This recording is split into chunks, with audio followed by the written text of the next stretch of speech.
Good evening, everyone. My name is Mark Fallon. I'm the Interim Executive Director of the Center for Ethics and the Rule of Law, CERL, here at the University of Pennsylvania. A little bit about CERL I'd like to tell you about for a second. The mission is to preserve and promote the rule of law in the 21st century national security warfare and democratic governance. Our overarching aim is to guide policymakers and raise public consciousness on vital ethical and rule of law issues. We're unique in our focus as ethical dimensions of national security policy. So welcome. Let me just introduce our guest here on the podium. First, Claire Finkelstein is an Algernon Biddle Professor of Law and Professor of Philosophy, excuse me. Professor Finkelstein is the founder and academic director of CERL, a nonpartisan interdisciplinary institute here at the University of Pennsylvania. She's a distinguished research fellow at the Annenberg Public Policy Center and a senior fellow at the Foreign Policy Research Institute. Welcome, Claire. Thank you. To your event.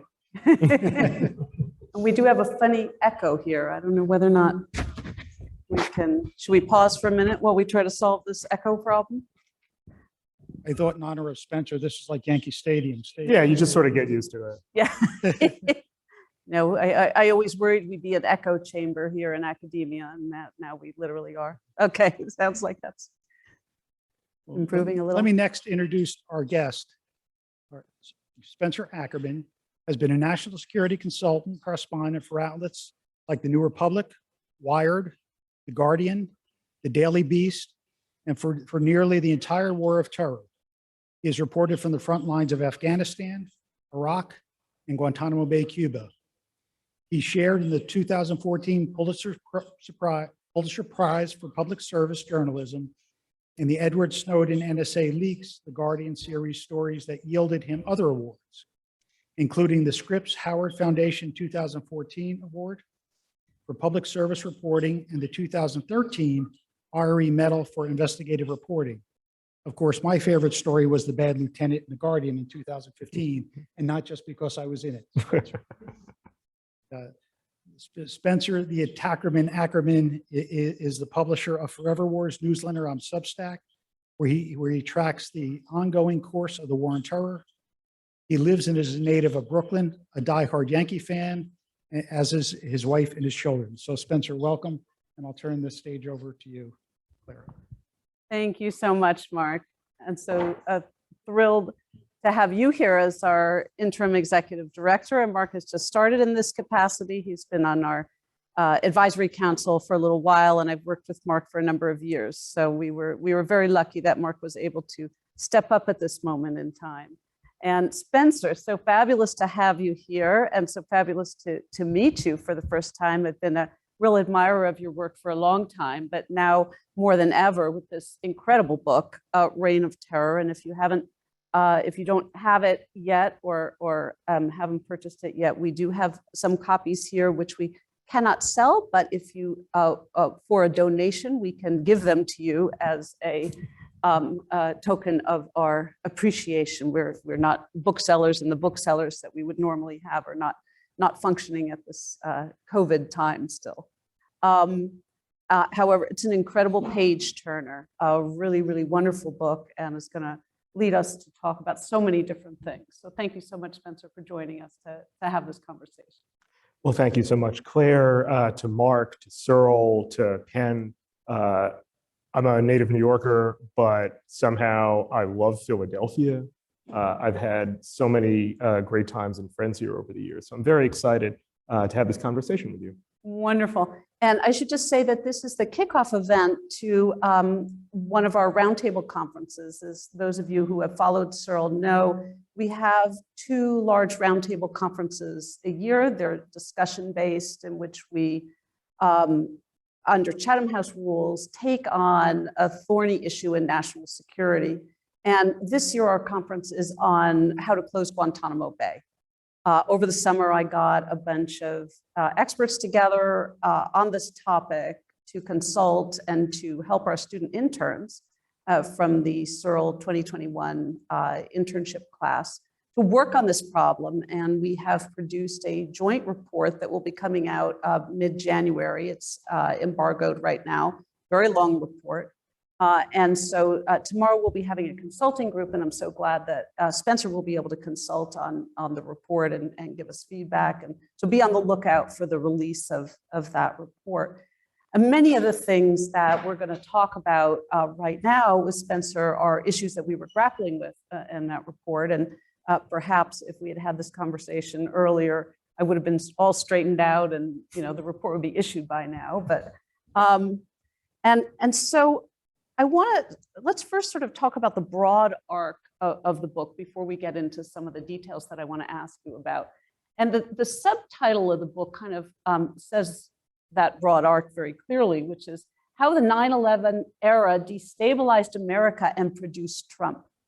And I told Spencer as we were walking in just now that he wrote the book that I had always wanted to write, which is how did we get from here to there? That innate feeling that the torture program and the way that America sort of lost its way right after 9/11, that there's a story to be told about how we got from there to an administration that failed to respect the rule of law, where we're sort of grasping for our democracy, and the aftermath of that administration, where we feel that we are hanging on by a thread.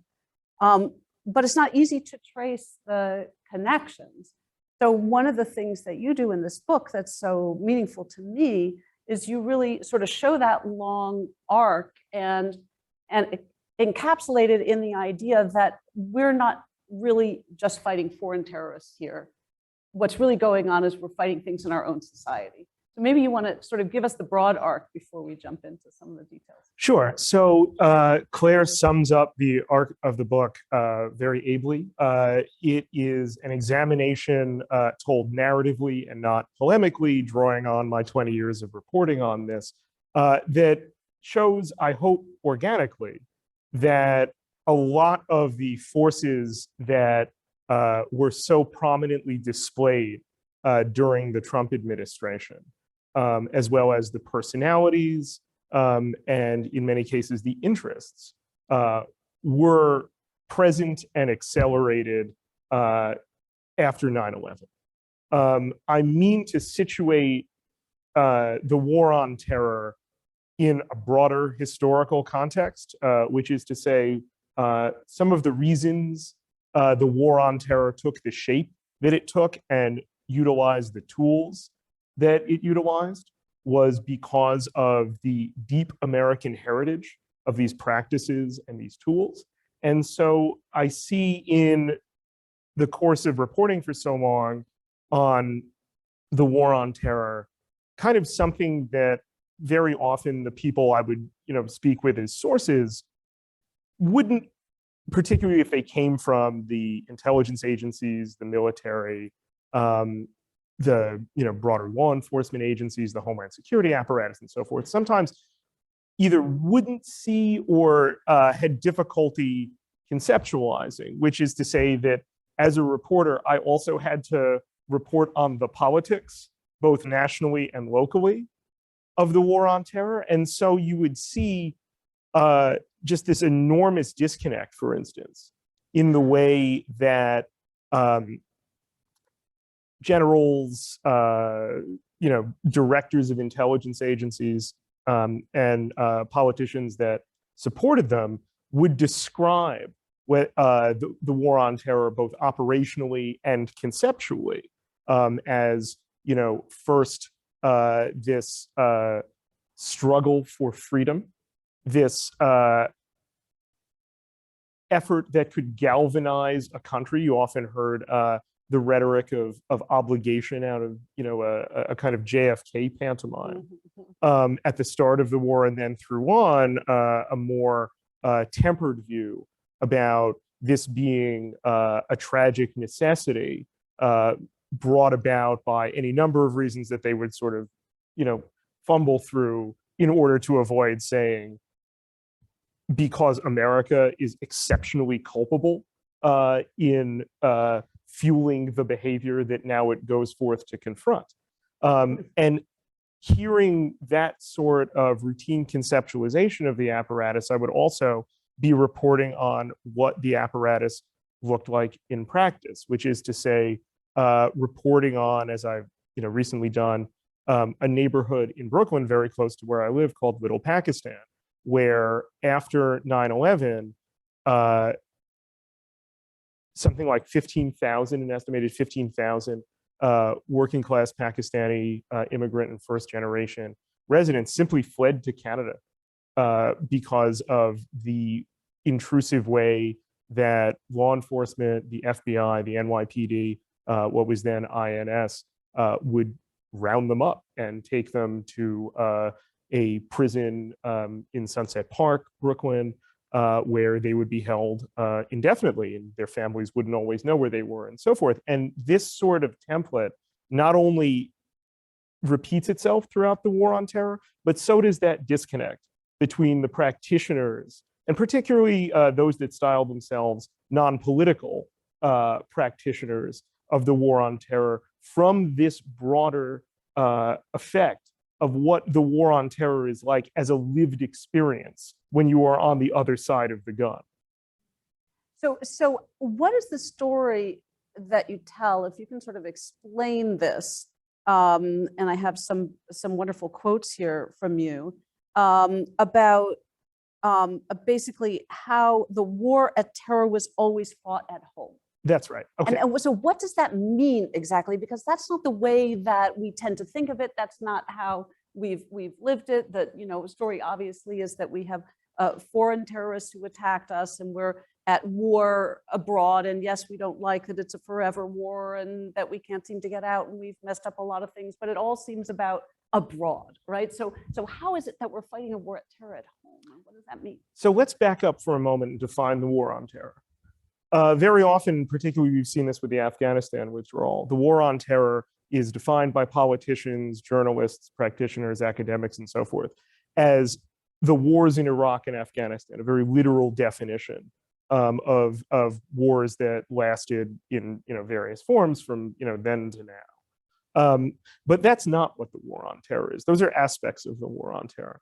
The war on terror is not just military enterprise, but the transformation of American intelligence into something that took Americans' data records at a previously unimaginable scale under rules of operations that have rendered the Fourth Amendment to be a quaint academic document, and not just during the early phase of the war on terror, but today, that decided that previous inhibitions on basic aspects of constitutional jurisprudence, from the right to have a trial, from the right to contest your detention, the right not to have your body physically violated.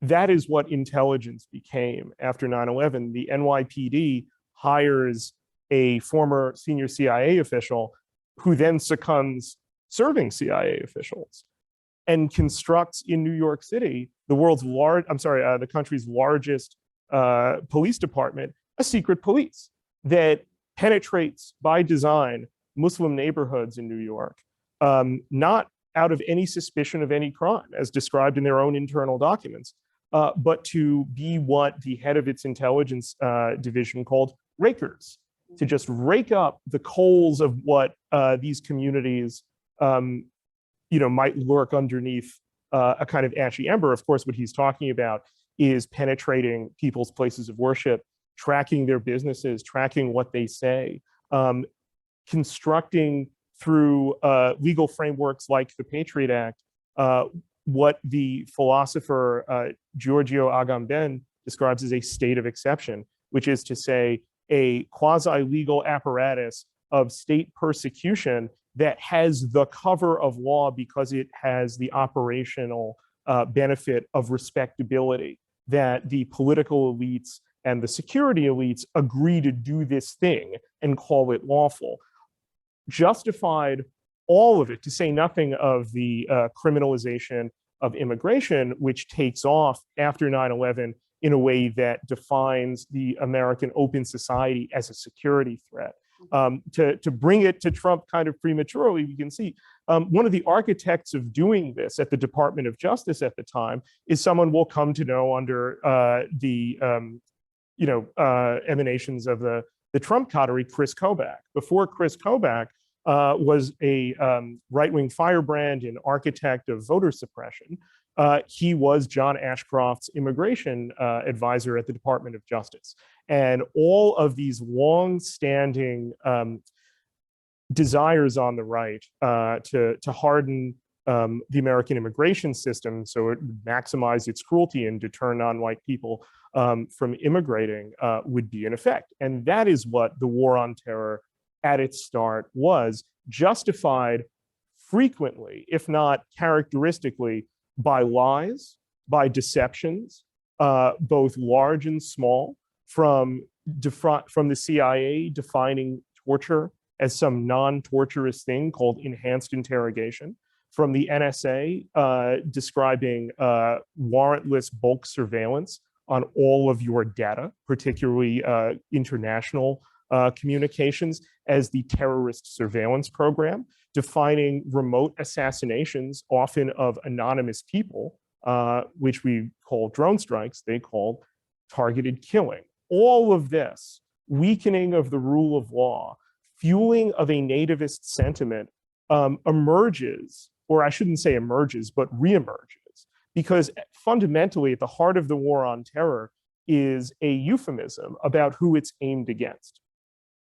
Ultimately, the war on terror we can see very clearly through who it exempts, which is to say the entire apparatus of white terrorism in the United States, which is the oldest, most resilient, most deadly, and frankly, most American terrorism there is, never comes under the otherwise watchful eye of the war on terror. All of that demonstrates how from the start, the war on terror is aimed at only a form of terror that very rapidly its practitioners labor not to, but inevitably talk around the thing itself, which is a form of Islam.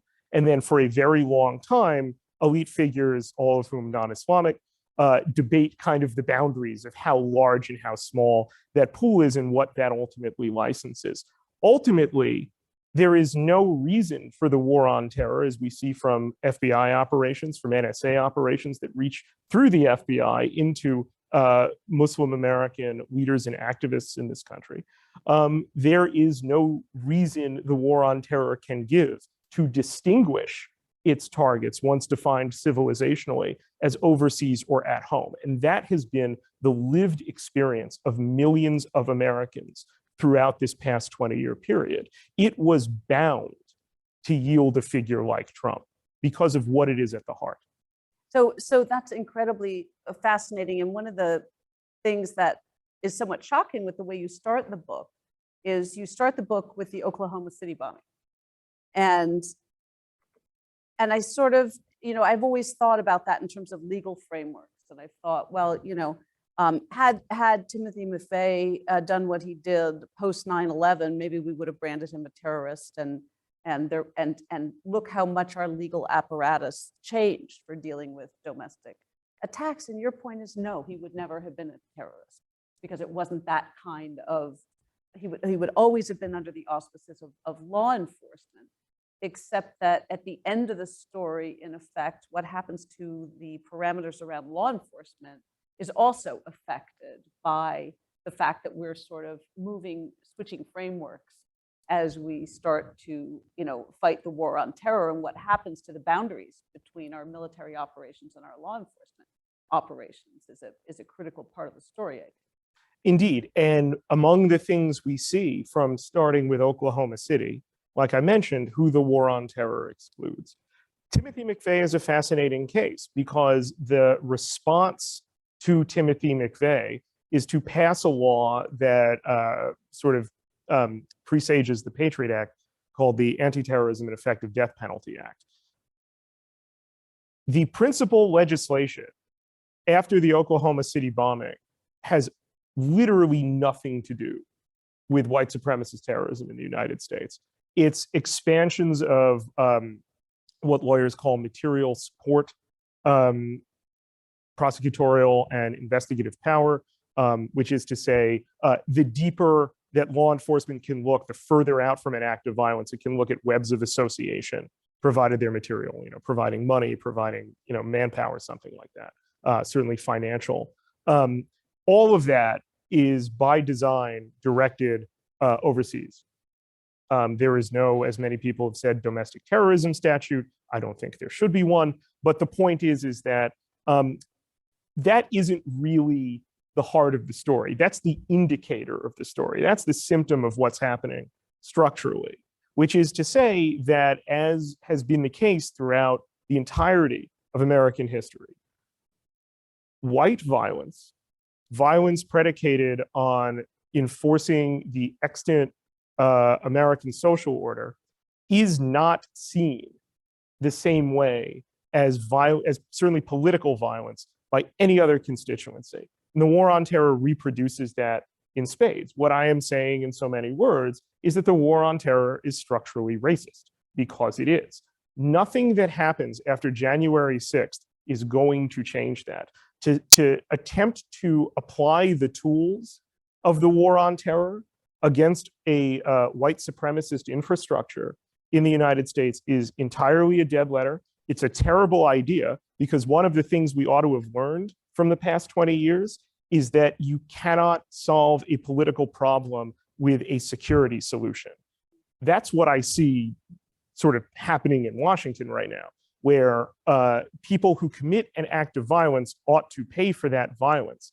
The entirety of the response right now is about going after people who answered a call to violence and looking away in the practice from the exceptionally powerful people who sounded the call to that violence. And to reproduce, as I see, I think, a lot of liberals sort of clamoring for, the mechanisms of the war on terror to be used against January 6th is, on one level, a very symptomatic reaction of the war on terror, but also a deeply, deeply unfortunate one.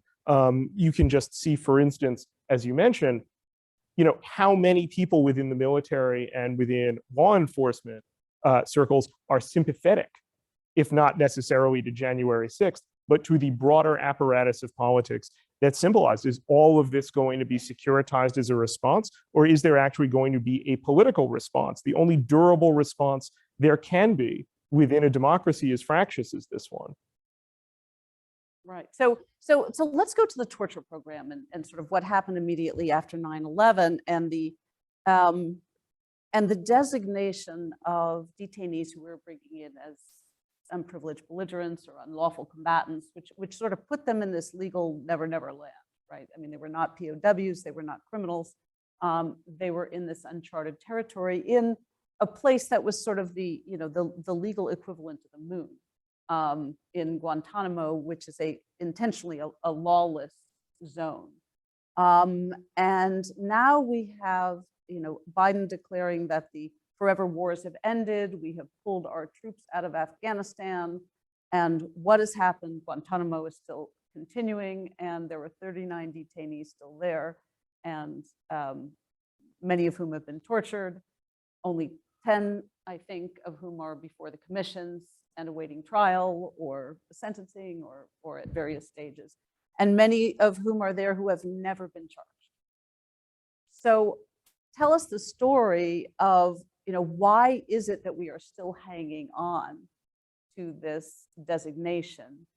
What is the justification for keeping Guantanamo going when we are supposedly ending the war on terror and or have ended the war on terror, and why can we not sort of shut this down at this point? So nothing about the war on terror has ended. Biden has withdrawn troops from Afghanistan, and in doing so, recapitulated the rhetoric of ending the war on terror while stopping one of its operations and caveating that end by saying that, using this new euphemism for drone strikes, over the horizon contingency operations or over the horizon operations, that he reserves the right, the United States reserves the right to bomb Afghanistan as it considers necessary.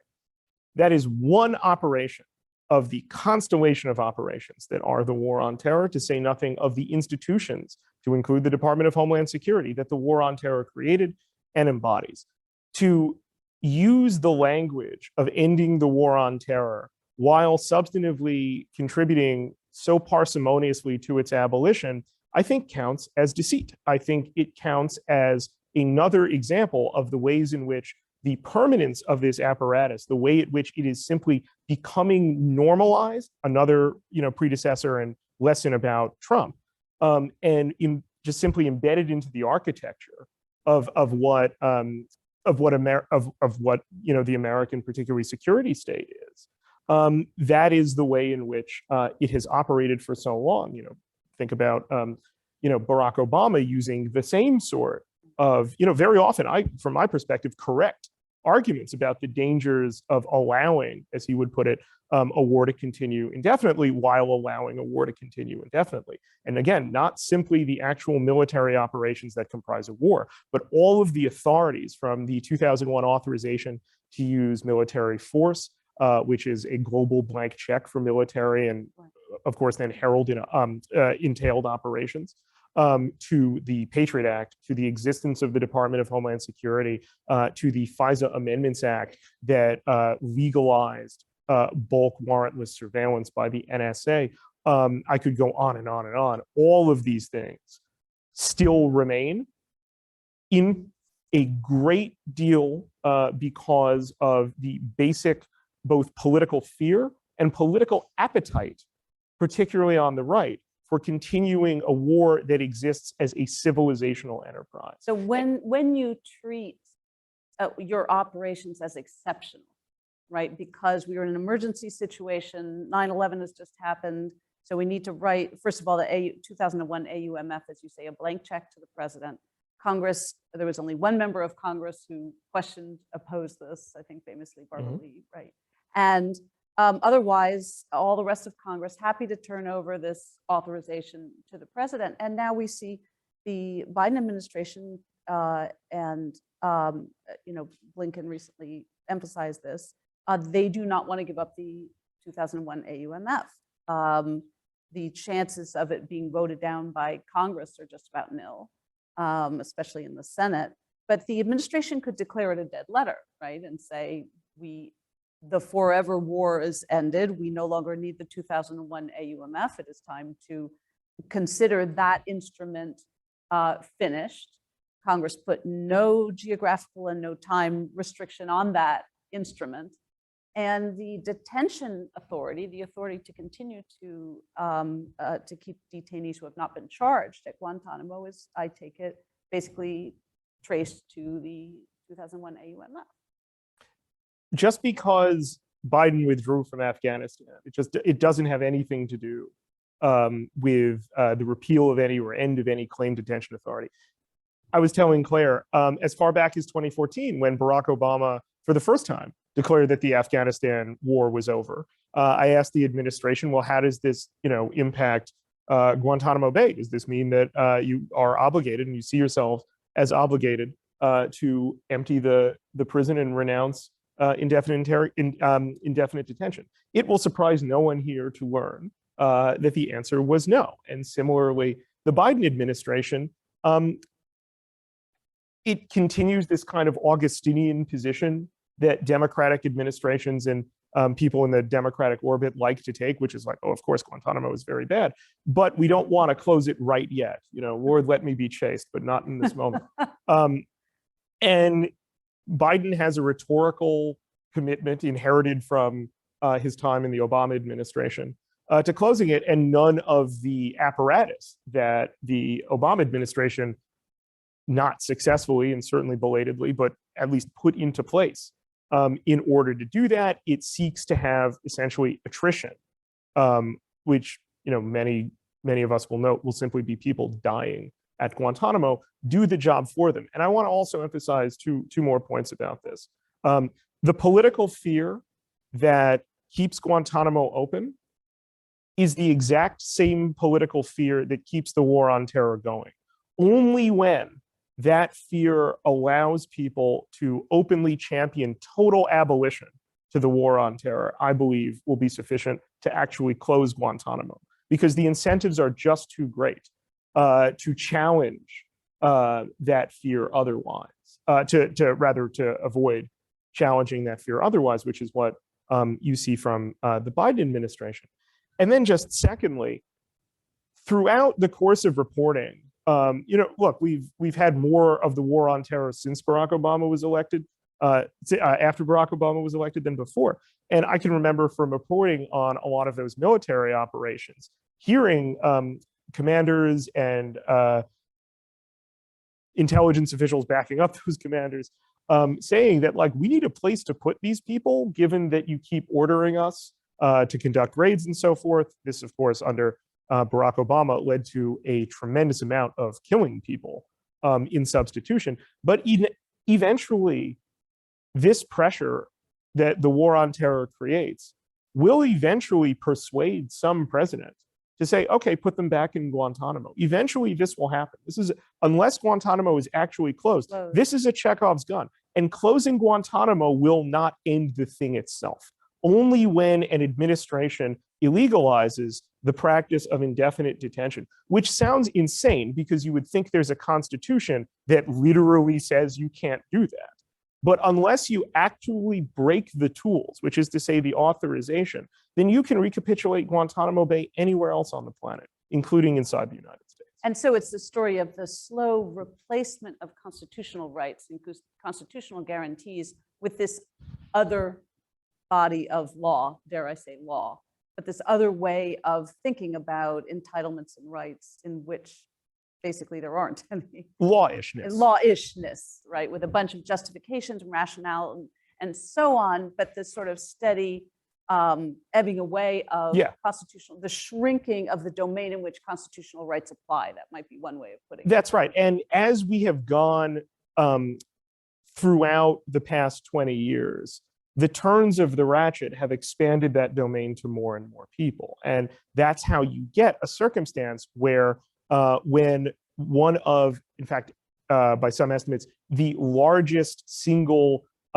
protest demonstration, the largest single demonstrations to happen in American history, become the target of the tools of the war on terror. There was drone surveillance flown by the Department of Homeland Security over 15 American cities where there were Black Lives Matter protests. This is going, think back as well to the militarized, lawless law enforcement response by the Marshal Service and the Department of Homeland Security in Portland to people throwing firecrackers, which they defined as IEDs, that they wanted to take as license to shoot people in the head with non-lethal rounds. This is the future course of the war on terror right now, normalizing it, entrenching it, and giving it greater opportunities for figures who represent the same historical currents that the war on terror encourages to use against people that they define as conditional Americans. And they won't stop doing that unless these tools are broken and they face a greater and insurmountable political movement. So let me not play devil's advocate here, but press you a little bit because, obviously I'm very sympathetic to a lot of what you say and find it very, the overall picture very compelling. But let me say that it leaves some things mysterious. So let me press you on what you say to that. I mean, and your book is incredibly compelling, the chapters where you describe torture and the use of torture and the incredible lack of humanity which you managed to bring out so well, leaves us almost gobsmacked because there's no explanation. You give no explanation that will help us to understand why did we do this, and especially when we didn't get anything out of it. And indeed, you make the case, and I think a very compelling case, that it's only worsened our national security. It didn't do anything to improve our national security. It only made us less secure in so many different ways. So it's almost so baffling that how can this be true? I see. Okay. Well, I thought I had, so I guess I can bring this out. Yeah. Better now, which is that if you look at the broad sweep of American history, sort of a lot of wars on terror, right? The first stress positions used in the United States, or I should say on the way to the United States, are on slave ships. When you look at even just the political cartooning and the iconography, particularly around the Fugitive Slave Act of 1851, 1850, I forget. You see the ways in which people operating under the cover of law menace other people with dogs. The first times, if you read accounts of particularly the closing years of the Indian Wars in the West, not only do you see repeated accounts of torture, but you see accounts of water torture. A lot of the officers who employed that water torture on Native Americans out west then go to the Philippines, where they start applying lessons that they learned from the former Spanish occupiers about how much better you can use water torture, which we will come to understand as waterboarding. These aspects of American history are frequent. They characterize American history more than, in my opinion, things like the Constitution characterize American history. These things are more durable. These things speak to an id that exists in America that I think we can see very visibly right now. That, particularly after the construction of the post-war order and the creation of the Cold War, which both in political practice, in institutional design, and in broader social setting, conditioned Americans to start using foreign threats as ways to hunt for, from their perspective, insufficiently American Americans, and then use those foreign threats in ways that heightened the control of the extant social order against challenges. Think about how many times Martin Luther King was called the communist. All of this residue of this history leads directly to the post 9/11 era that leads to the war on terror. We acted this way because we are so used to acting this way. We are so used to the residue of all of this violence, of all of this domination, of all of this white supremacy, now finally on a global scale, as this happens at a time when America is globally hegemonic, searching for a kind of, less ruthless than the interests of international capital rationale after the end of the Soviet Empire for continued American domination. And finally, it finds it in throwing all of these Cold War templates onto what ultimately emerges from precisely the same practices of dominance that led to 9/11. We accelerate because we refuse to take seriously that there was a political critique. It's a disgusting political critique. It is a political critique that from design licenses atrocity, but it is a political critique intimately tied with American behavior in the Muslim world. America decided the easiest thing to do was to see itself as a total victim, which I call in the book basically white innocence on a global scale. And in keeping with that, license itself to this exceptional epic of violence that brings out all of these atavistic and vicious elements of American history. That's why there was a war on terror. And that's why there seems to be no explanation, because in effect, what you're saying is what needs explanation is how we ever managed to get constitutional rights going in the first place. Well, yeah. That's what sort of needs yes, the explanation in your exception. book. Exactly. The exception, yeah. Right, exactly.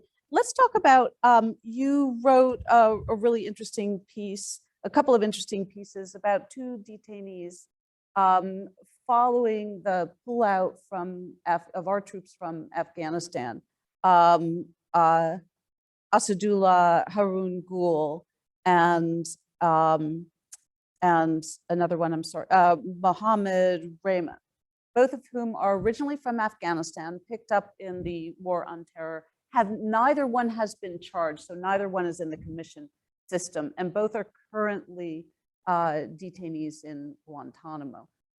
Describe for us how you see the situation, and this is sort of post your book, with the Taliban having taken over Afghanistan, our pullout of troops, and now we have this situation. Do we repatriate detainees to Afghanistan as part of trying to close down the war on terror? Sort of, what do we do now, and how do we regard Afghanistan?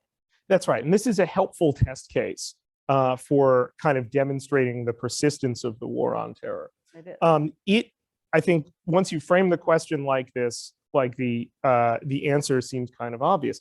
Would it be more controversial to let these two men die in Guantanamo, or would it be more politically controversial and costly to say that the failure and conclusion of the American war in Afghanistan carries with it certain obligations? Among those obligations, given that the United States has said that law of war detention is appropriate for these two individuals from Afghanistan because of their role as combatants in the Afghanistan war, now that state of belligerency no longer exists. Is the United States obligated to return combatants who are no longer, by the United States' own definition, combatants? And the administration's response thus far is to say, no. You can hunt for the legal justification all you like. The administration, and particularly the military, employs a ton of very capable lawyers who will hunt for the justifications in order to make this fait accompli have the cover of law. That doesn't mean that we have to respect that. That doesn't mean that we have to buy into that. Fundamentally, the United States is showing that it is not ready to end even the operation of the war on terror that it says it concluded. Right. So not even Afghanistan. Not even right? Afghanistan. There are arguments about detainees from other countries, but not even Afghanistan, where we claim we have ended our participation in war. I think what is so consistent about my interactions over the years with national security officials on this question, whether they are from Democratic or Republican administrations, is they tend to say the same thing, which is that what the United States seeks in such circumstances is flexibility. Right.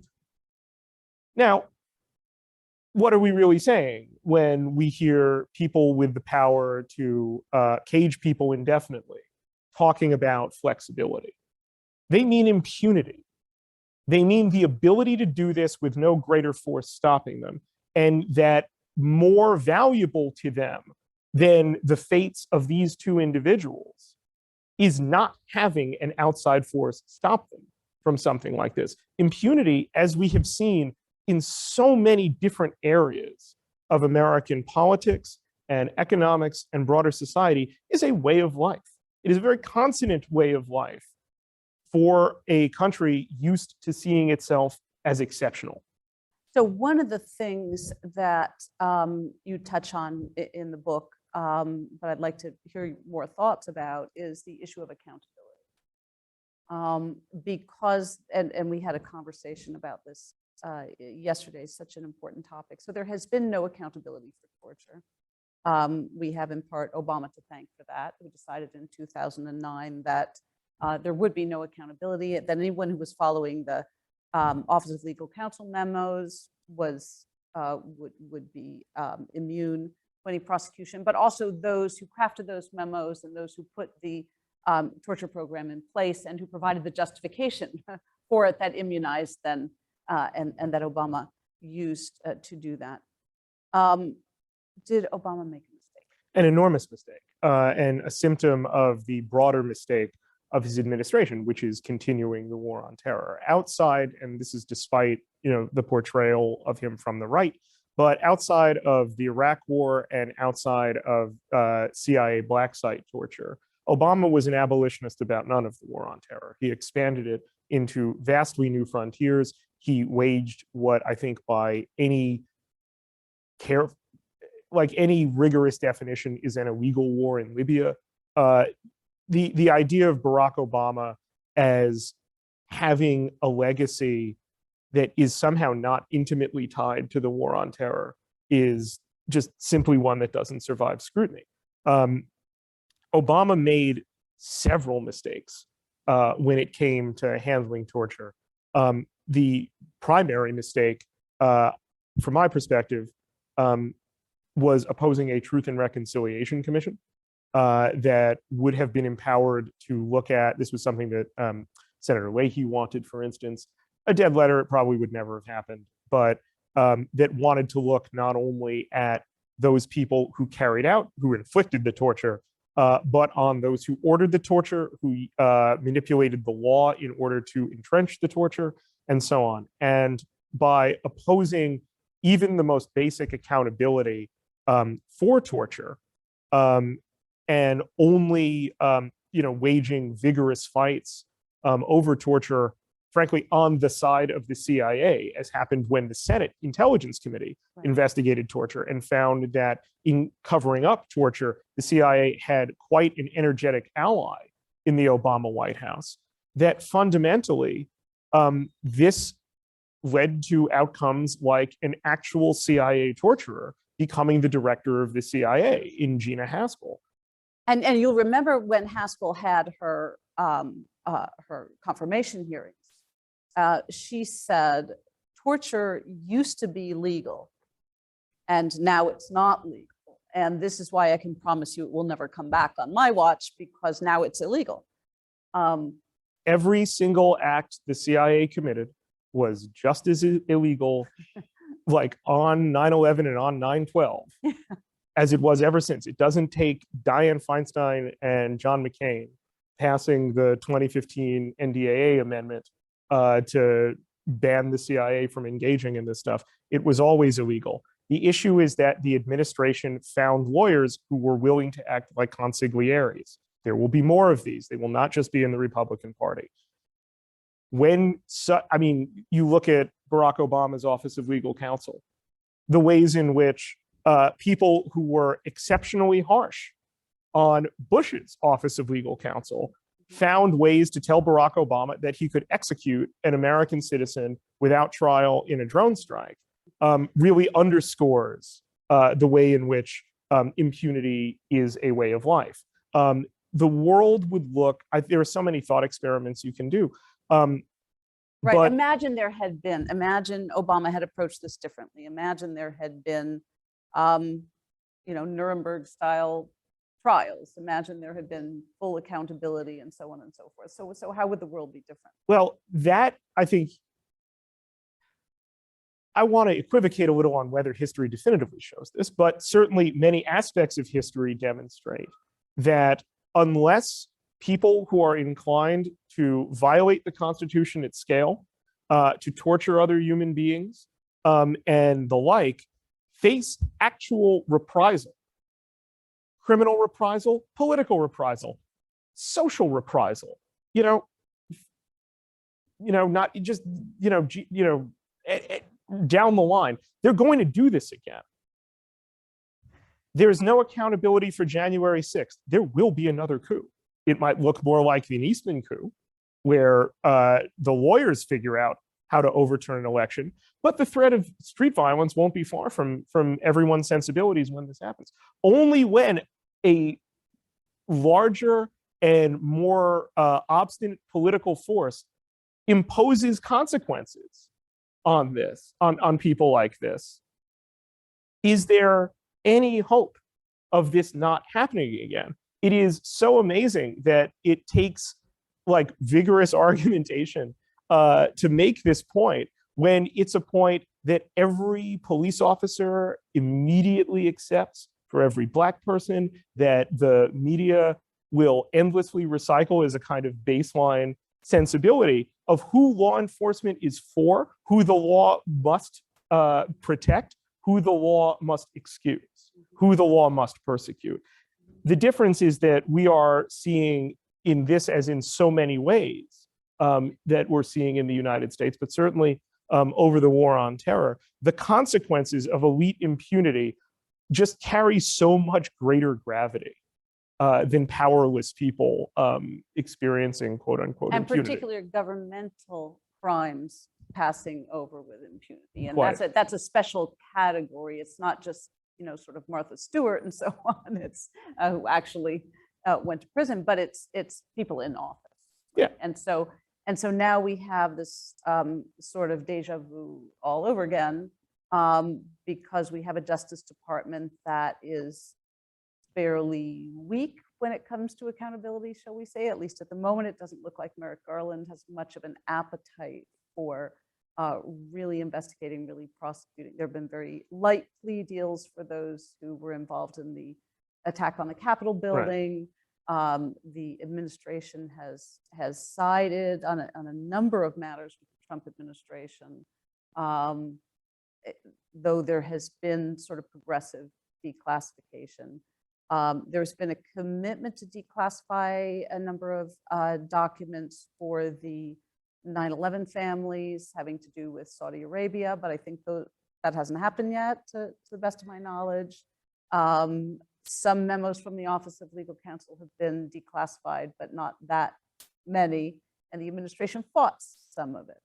So maybe you can say a little bit about, the role that classification and secrecy play in all of this, because that's a really big part of this story. Certainly. We know much less about the war on terror than the war on terror is. Like, what we know just is so vastly dwarfed by what remains out of sight. This is, I've worked for, I'll just tell you, I, started reporting on warrantless surveillance in 2005 after the New York Times broke that story. And not until I was able to read Edward Snowden's NSA leaks did I understand what, in fact, bulk surveillance in the United States and conducted by the United States, in fact, was. The actual operations of the war remain shrouded in such a way that contributes to their perpetuity, that it ensures there is a powerful bulwark against accountability, protecting impunity, ensuring that these things can continue. And not even, the great crimes of the war on terror, whether they're, torture, whether they're drone strikes and so forth, but the quotidian aspects of it. You heard a lot of this from the drone whistleblower, Daniel Hale, who is in prison right now, unlike anyone who ordered drone strikes to happen in the first place and kill really literally unknown numbers of people, where he talked about as he was viewing drone surveillance footage until he could reach a checklist that allowed him to launch a missile and kill people, talking about all of the ways in which the process of killing had been distilled to that box checking episode in which he was looking for people who he didn't necessarily have to know who they were and could end their lives as long as they fit a certain pattern of behavior. Signature strikes. Exactly. All of that could exist only under an edifice of secrecy that remains rather robust and resilient, not just from an operational perspective, but also from even the legal justifications, the documents memorializing conversations that have to do with this. You had the absurd spectacle, to bring Gina Haspel back into it, of the Senate voting to confirm her as CIA director, while the overwhelming evidence of what she had committed in authorizing and supervising torture in the black sites was entirely out of view. Well, and particularly because she ordered the destruction of the documents of the videotapes detailing some of that torture. That's right. And again, the apparatuses of secrecy and impunity sort of feed on one another. This is kind of, I guess, a dialectical relationship. Right. Now I want to get our audience in both here and online, but let me just sort of ask you a last chunk of questions, which has to do with executive authority. In fact, a fairly high-ranking official said to me many years ago, and I was really stunned to hear this, I'll have to go nameless, but that the use of torture was not about gaining intelligence, it was about expanding executive authority. And I was so surprised by that comment. I've spent many years thinking about it, and your book in a way fills in some of the gap of how that's true. So what do I mean to ask you on that? Sort of how do we see the steady expansion of executive and specifically presidential authority here when, and how could that ever turn around when we have really each administration being the judge of its own power? And we have so many doctrines that defer to the executive branch on determining, like the state secrets doctrine that's being litigated right now in the Abu Zubaydah case.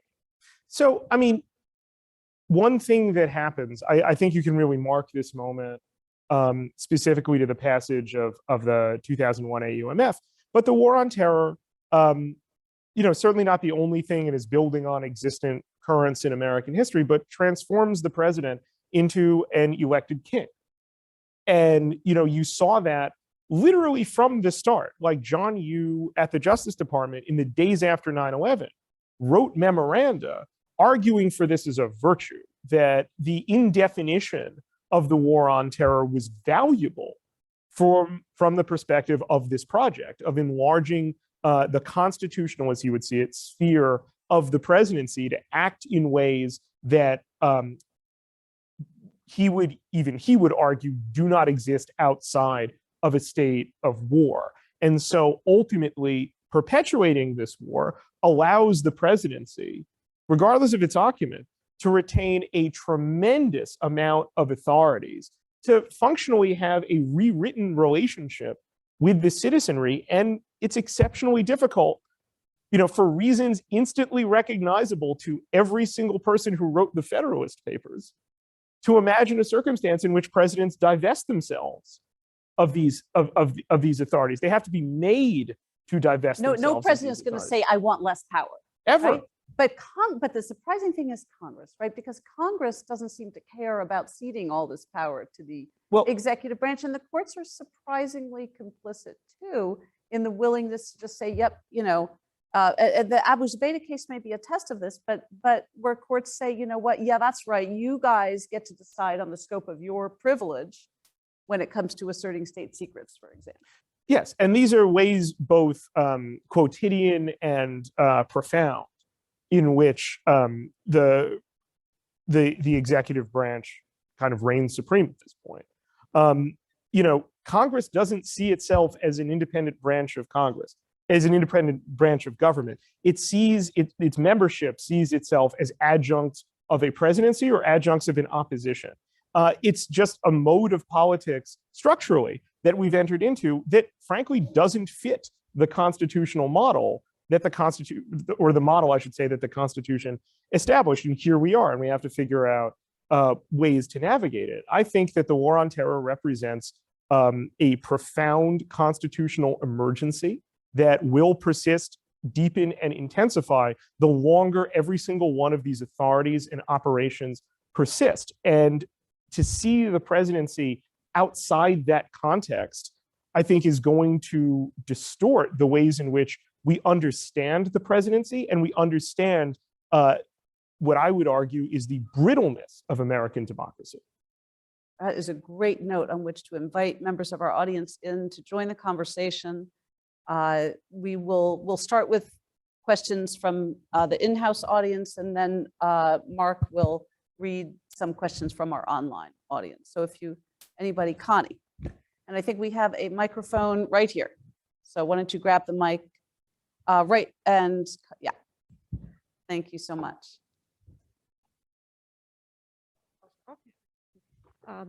I'm sorry if this is sort of out in left field, but You might have to speak up just a little bit. Yeah. I'm sorry if this is a little out in left field, but you were talking about the historical arc of this sort of fighting, and you mentioned the drone surveillance of the Black Lives Matter protests. And I was curious to what extent the expansion of the use of these various tools has any relationship to demographic changes. I'm sorry, I didn't get the question. To what extent do you think the expansion of these tools that were, used in the war on terror, the expansion is related to demographic Shifts. changes, demographic shifts. She's asking what sort of demographic shifts do you have in mind? Well, just we're on trend to become a majority Minority country. population. Right. and So perhaps- yes, yeah, these are yeah. exceptionally useful tools for law enforcement from the perspective of total awareness, as you have seen in the NYPD case, not the actual acquisition of total surveillance, but the pursuit of it against minority communities, against working class communities. One of the things that the book goes into briefly is how when law enforcement agencies in the mid-2010s start acquiring former national level assets, this is the term in the national security community, things like what are known as stingrays, IMSI catchers. They simulate cell phone towers so that they ping off your phone and take a whole lot of data from you when they do it. When the first wave of law enforcement agencies got those tools, it was quickly determined that they use them overwhelmingly in Black, brown, and poor areas. These are not, I have no idea what neighborhoods in Philadelphia are called, but wherever we are, they're not going to be used here.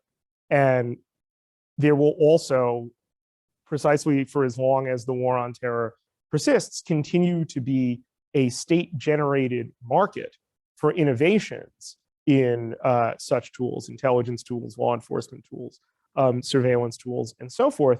And those markets can be filled overseas or they can be filled at home.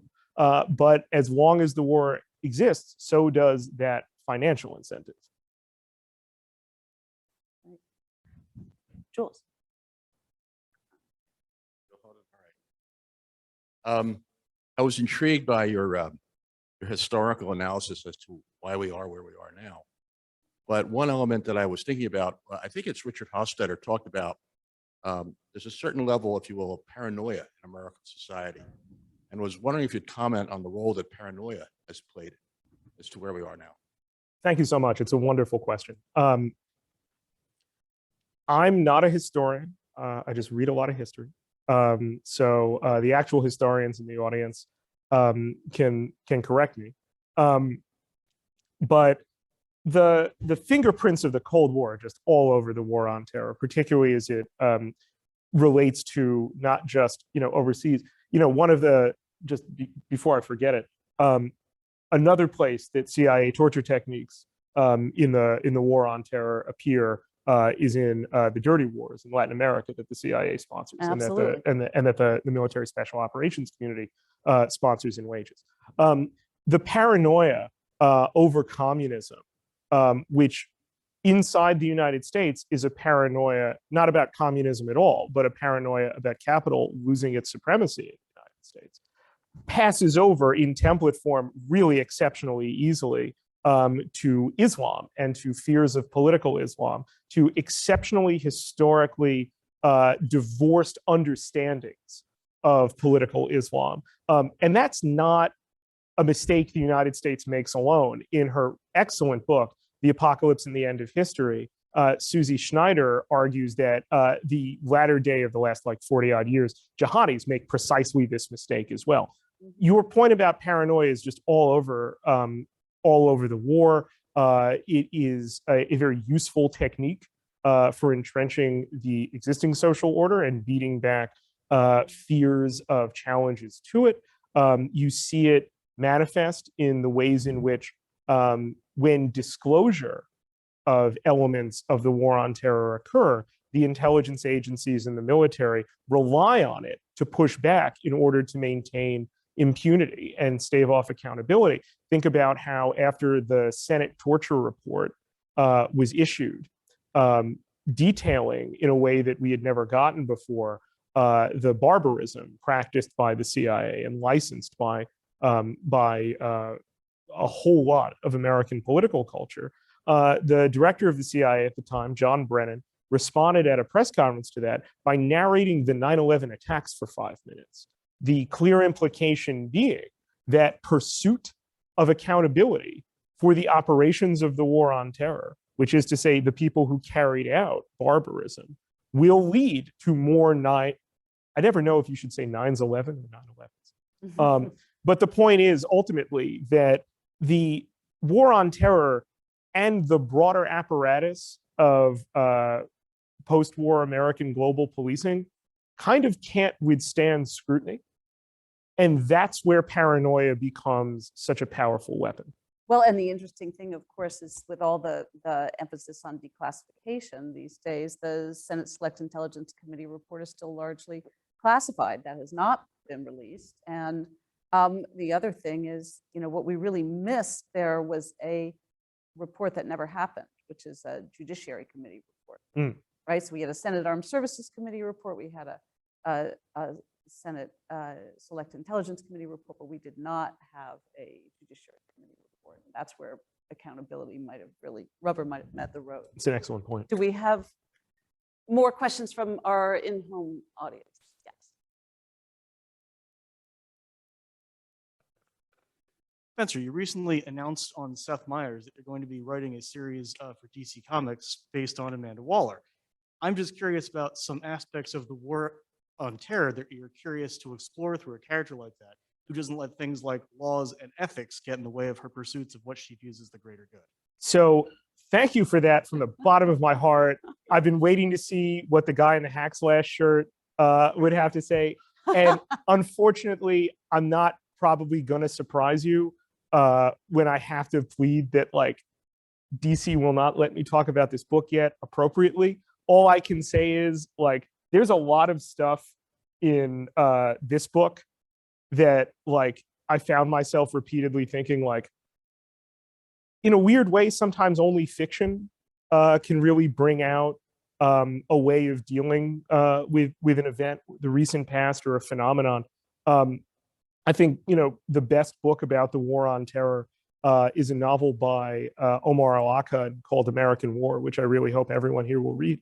And so, DC knows what it's getting when it hires me to write a comic book about an intelligence official. And so I promise you, if that's what you're going to that book for, that Suicide Squad miniseries will not disappoint me. Now we have some questions, I think, from our online. Do we have questions from our online audience? Yes, we do. Great. Spencer, this question is from MEOC. Your critique is apt, but I see the rule of law in the United States triumphing at many points in our history over the pull to white supremacy. Even believing this, I do not see a way to redress the current balance over 20 years of doing everything in my power to explain the utter lawlessness of the global war on terror. I appreciate that question. The story I tell is bleak, but it's not inevitable. The war on terror was made by people.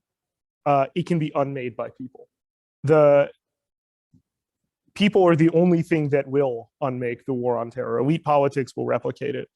Popular politics is the only thing, from my perspective, that can overwhelm and defeat it. And I think that's what's necessary. The rule of law is a very thin membrane.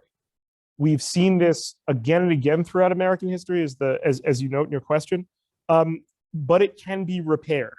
It's a matter of will, it's a matter of organization, and it's a matter of recognizing that the war on terror is a symptom of a tremendous amount of American iniquity that has to be structurally redressed. And I believe that ending the war on terror can be part of that program.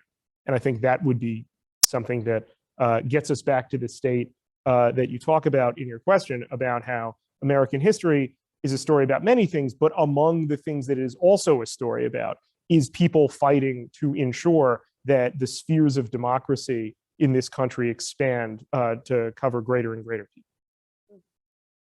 Do you have another one you want to? Do, and thank Mary Ellen O'Connell for the MEOC brand. So thank you for your question. Here's a question from Mike Brand, Spencer. How do you think we can get out of this military first foreign policy? The wars are over. Democrats are in full control of Congress and the White House, yet the insanely bloated defense budget is still getting an increase. In the 21st century, we need more investment in diplomacy and development, yet Congress seems incapable of making that happen. So for everyone out there who's going to ask me a how does this happen question, I want to just remind everyone that I'm a reporter. I report on stuff that other people do. And that in general, I have kind of a template for the how questions, how these things happen. The answer is you have to organize people. The question that the circumstance you point to, the intractability of the defense budget, is intimately related to how national security is one of the least democratic aspects of American governance. To force democracy upon this apparatus is probably the only durable way in which you could get sufficient political pressure on the people who write the defense budget, who take money from the people who benefit from the defense budget, in order to reduce the thing that makes this element of the economy so overwhelmingly wealthy. The only people who have won the war on terror are in Northern Virginia. This is one of many how questions that I think organizing is really the only answer to, because we just see again and again how in the absence of political struggle, in the absence of popular struggle, these really unfortunate and harmful patterns just repeat themselves, and we should expect them to keep repeating themselves until they're challenged and overwhelmed. Why don't we go to a couple more questions in-house if we have any, or I will let another online question in. We have about a little under 15 minutes, I think, if my watch is accurate. Yes, we have a microphone right here. I would like to ask you if there was a movement to move away from the war of terror. All it would take was a threat or a perceived threat as seen by a group that would blunt the efforts. I got you. Your comments. Yeah. The thing about struggle is it doesn't stop. Let's say we reach the wonderful point when the war on terror is fully abolished, all the things that I've said should happen. You're exactly right. There will always be another terror attack because that's terrorism. That's what political violence is. It is related to political activity, and there will always be psychos out there who will define the threshold for licensing violence to be something attainable for them. The issue is that you have to permanently discredit this mode of addressing terrorism and ultimately recognize that absent the removal of political grievance or not even removal, addressing, mitigating, alleviating, somehow addressing political and economic grievance, and increasingly in this country, I would add social grievance, then yes, there will always be champions of reaction. They will always be overwhelmingly overrepresented in elite institutions, journalism, frankly, academia. Academia signed up for the war on terror by and large. And on through them. Only through sustained confrontation, making a reaction like the war on terror the subject of public disrespect, lacking that element, denying it that respectability, denying it impunity. Only then, that's the only thing that keeps these forces at bay, but they'll only ever be at bay. They'll never disappear. These struggles are eternal. That's kind of what democracy demonstrates. We're an exceptionally fractious people, and throughout our history, I think it's fair to say, a typically violent people. We don't like to think of ourselves that way, but there's violence all throughout every aspect of American society, not just its foreign policy, certainly everything it does at home too. That doesn't mean the outcomes in America are doomed to be violent and repressive. It just means they have to be confronted consistently and overwhelmed. So just to press you on this before we go back to more questions. So, people must say to you, this is all very well and good, and let's find a path back to the rule of law and oppose the illegitimate use of power and expansion of executive authority. And so, but what do we do about the really bad guys, right? So maybe you look at Guantanamo, and we've got a lot of people who maybe should never have been there in the first place, should now be repatriated and so on. but we've also got Khalid Sheikh Mohammed. Okay, now you can't talk away or sort of rationalize away the need to deal with the true Khalid Sheikh Mohammed. What do we do with them? And in a way, how do we have the moral authority to, to prosecute, bring to justice, constrain when we have a true terrorist? So the first thing America has to do to stop the Khalid Sheikh Mohammeds is to do what it should have done after 9/11, which is to cease policing the globe. American foreign policy led to 9/11. This has to be said again and again and again. The response to 9/11 recapitulated what led to 9/11, and that's why it made everything worse. The trouble is that America doesn't really want to reckon with that. What do you do about the actual manifested Khalid Sheikh Mohammeds as opposed to what I've just outlined, which is a strategy for stopping the generation of further Khalid Sheikh Mohammeds? Look, the war on terror has gone on for 20 years. There are going to be people who want to take revenge. There are going to be people radicalized. There will be people whose connections for violence from the war on terror will be things that we will find odious, we will find unable to rationalize, and certainly unable to forgive. What you do with those people is the only thing that you can do if you are really serious about having a rule of law. You try them, and then you release them if you can't convict them. That has to apply to Khalid Sheikh Mohammed too. If Khalid Sheikh Mohammed cannot be fairly tried, I really hate this. This sucks. I'm a New Yorker. I remember 9/11 in my nostrils. I really would prefer if Khalid Sheikh Mohammed not be a free man. If Khalid Sheikh Mohammed is a free man, that's not my fault. That's the CIA's fault. How can America have its moral authority back? The first thing you do when you do harm that you have to be told to do is to stop. That's the first thing. Providing reparation for harm is a conversation America has very consistently shown it does not want to have, but it's necessary. If someone robbed your house, you would want material justice. That's the same logic that applies to every other person in the world, and America has a lot to answer for. It just has a lot to answer for, and it has to answer for it materially, or it's not answering for it. And of course, federal courts have been very good at trying and convicting a lot of people of terrorism offenses, and the commissions have not produced those results. That's correct, but I try and do this in the book. I don't like to leave that as the last word there, because part of what has happened in contributing to those convictions is the distortion of the law. Most of the people convicted in federal court for terrorism offenses did not commit an act of violence. Material support. Exactly. Often they committed an act of finance. Right. Often they were compelled to do something by an undercover informant or by an agent that they had. I'm sorry, either by an undercover agent or by a undercover informant, someone who the FBI had coerced through charges like this one, in an Ouroboros kind of thing, to parlay up into putting pressure on other people and becoming the agents of infiltration in places like houses of worship and so forth. So I don't think it'll do just to say, like, the courts have a lot of experience convicting terrorists. They do have that experience, but we should also be very critical about what sort of experience that was and who those people actually were and what the acts they were convicted of were. Because if you distort the rule of law enough, it's very easy for prosecutors, judges, and juries to convict a lot of people.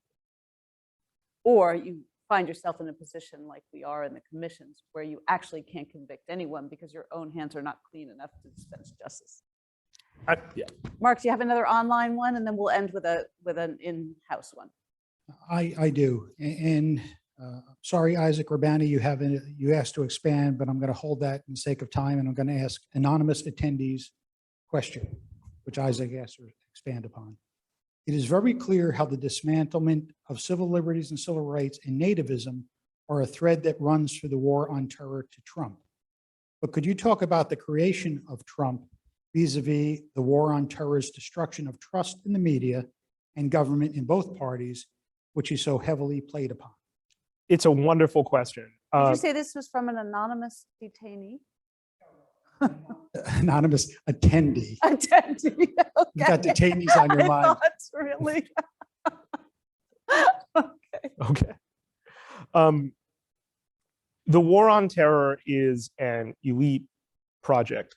There is no popular appetite for the operations of the war on terror. That's the reason why all of this lying happened. Politicians who don't want to end the war on terror or who can't envision an end to the war on terror like to imagine that they will pay a popular price as opposed to pay a price in elite politics. There's no bottom-up demand for the war on terror. The elections of Obama and Trump really ought to have demonstrated that. And then we have all of the people who don't want the war on terror who don't vote. What I'm driving at is that all of these institutions, from the government to the media, were part of this thing, this apparatus that for a very long time, and I would argue even today, misrepresents reality based in constructed ways, oftentimes without necessarily knowing that they're doing it. I can tell you a whole lot of stories about the difficulties I have had as a reporter in various publications, on various television shows, and so forth, in describing the war on terror in terms that are not euphemistic, because there's no respectable way of describing and capturing all of the real elements of barbarism that all of the euphemisms cash out to.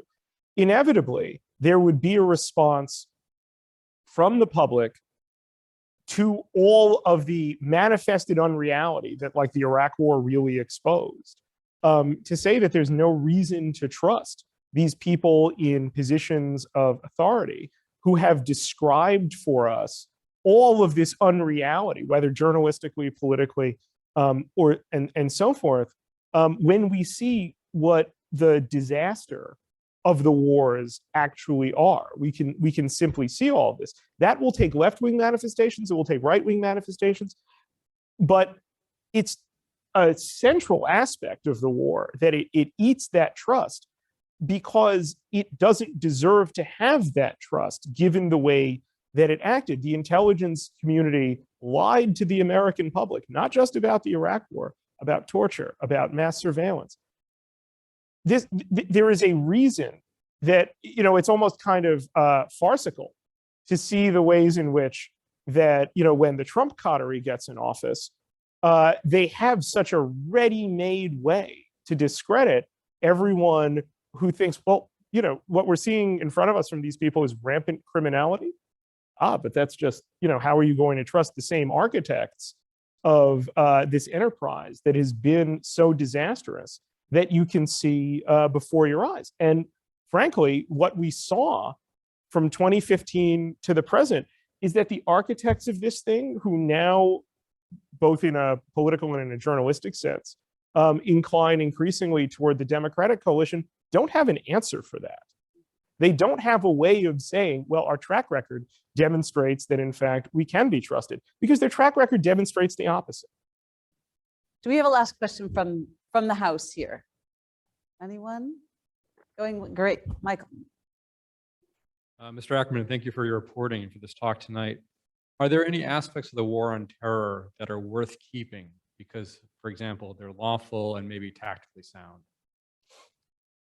I don't really think so. I also, when I look at the war on terror, I go to the recent study by the Brown University Costs of War Project, which found that the war on terror, using an exceptionally analytically conservative framework, killed 939,000 people. It generated tens of millions of refugees. The number itself is under dispute. If I have to think of what you might want to preserve in the war on terror, I get like tugged in a lot of absurd directions.